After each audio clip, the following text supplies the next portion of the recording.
We're going to bring in House Minority Whip Steve Scalise to react to this news. Welcome, Congressman, to the show. We have a little bit of sound from President Trump on that announcement. Let's take a listen, and then we'll get your reaction.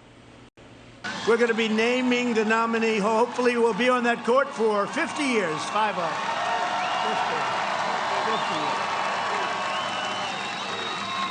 Be on there for 50 years. The only thing I can tell you for sure is it will be a woman. If given the power, the radical left will pack the Supreme Court with extremists who will strike the words "under God" from the Pledge of Allegiance. Congressman, Amy Coney Barrett has been talked about a lot. Would love to get your thoughts and your predictions as to what we will hear at 5 p.m. today. Well, good morning. And look, I've been a big fan of Amy Coney Barrett for a long time. She actually grew up about 5 minutes from where I am here. Her family still lives in my district. Just a wonderful family and somebody who's had an impeccable record on the bench. And ultimately, that's really what it's about. You want to pick somebody who's going to actually interpret the Constitution, not somebody who's going to go to there to try to write their own version of the Constitution. And that's really, I think, been the biggest divide, and what President Trump has done such a great job of doing in his first two picks is sticking with people that actually will interpret the Constitution as it was written. That's what judges are supposed to do. Unfortunately, we don't always get that. Representative, real quick, Democrats have also demonstrated in both those cases, but especially in Brett Kavanaugh, the depravity of how far they're willing to go to tear down a human being. What should the White House, what should Amy Coney Barrett be prepared for as we look at a nomination fight in the month of October?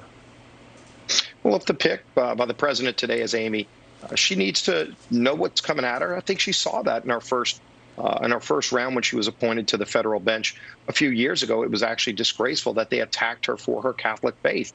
That's disgusting. It shouldn't happen. And if they try to go down that road again, it'll be at their own peril. In the end, I think people are tired of this politics of personal destruction, where they find somebody that they just don't agree with philosophically, so they try to destroy their character. They try to make up things about their character, as we saw with Justice Kavanaugh.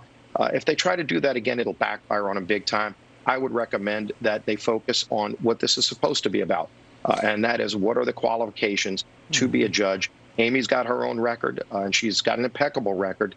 And so if they stick to that, I think this is where it should go. But if not, she's tough. Look, she's a tough person. And again, whoever the president picks, this president's done a better job than any president I've ever studied on Supreme Court picks. And he put that list out there, by the way. Notice Joe Biden never even dares put out a list. He's afraid of the public seeing the kind of people he would put on the court. And I think that's an important issue as well as we look towards this debate coming up Tuesday night. Congressman, you bring up the fact that Joe Biden hasn't put out a list of potential Supreme Court nominees should he be elected president. I think that's fascinating, because what it reveals is a strategy we've talked about here on Fox and Friends this morning. A strategy of focus on President Trump. Don't put forth a policy or a message. Rather, put forth President Trump's and hope you can point out his mistakes. In fact, some in Congress on the other side of the aisle from you are suggesting carry that process out, carry that strategy out.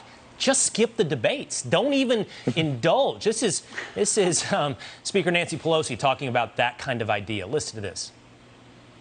Not that I don't think he'll be excellent. I just think that the president has no fidelity to fact or truth, and actually in his comments the last few days, no fidelity to the Constitution of the United States. He and his henchmen are a danger, with their comments, are a danger to our democracy. So I don't want to give him, why bother? He doesn't tell the truth. There it is, Congressman. She's saying don't debate.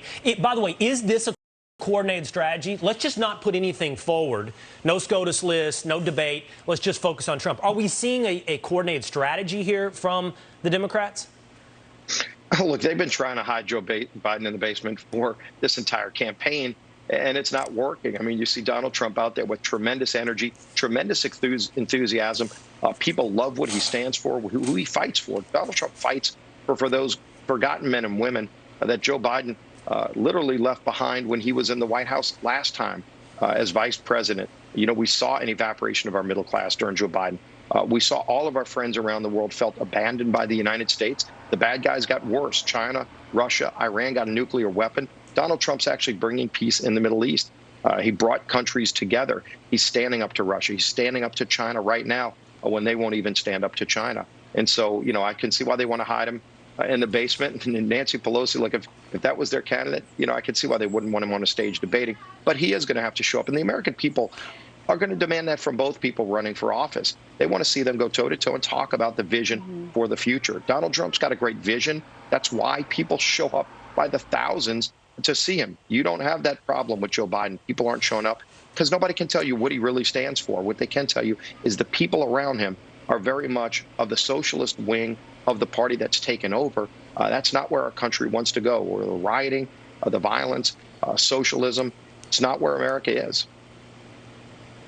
Yeah, Congressman, it's been two very different campaigns. You've had President Trump, we've seen on the ground in many states, Florida, Georgia, Virginia, the list goes on, doing these rallies, people getting excited, crowds turning out. And then you see Joe Biden on the other side. There have been a lot of virtual events. You have these lids that are getting called sometimes 8 and 9 o'clock in the morning. And it seems as though the Biden camp has decided that they're just going to do less. They're going to shield Joe Biden as much as possible and hope for the best. The president actually weighed in on those lids and what the Biden camp strategy may be in Virginia. Take a listen, and then we'll get your reaction.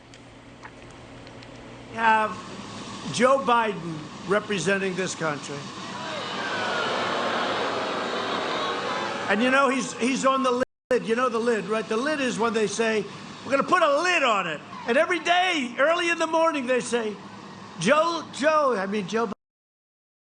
Biden, Sleepy Joe, he's put a lid on it. What does that mean? That means he's not working today. This guy takes more days off. You have to have a president that's going to work his ass off in this country. You need energy. You need a very energetic president. Yeah, this made me laugh when I watched it last night. But when you really think about it, it's a little scary that you would call a lid. You have someone who's running for president and beyond 8 o'clock in the morning, they've decided they're not going to take any questions. This is really bizarre stuff we're seeing. I've never seen anything like it. I think people of America, they want to need a president who's going to be able to show up to work for them every single day. The thing you could say about Donald Trump, clearly he's got a strong record at building a great economy. He's going to build a great economy again. He's confronting COVID. We're literally on the brink with 4 different major internationally respected drug companies in the final stage of FDA testing for a vaccine because of President Trump's Operation Warp Speed leadership.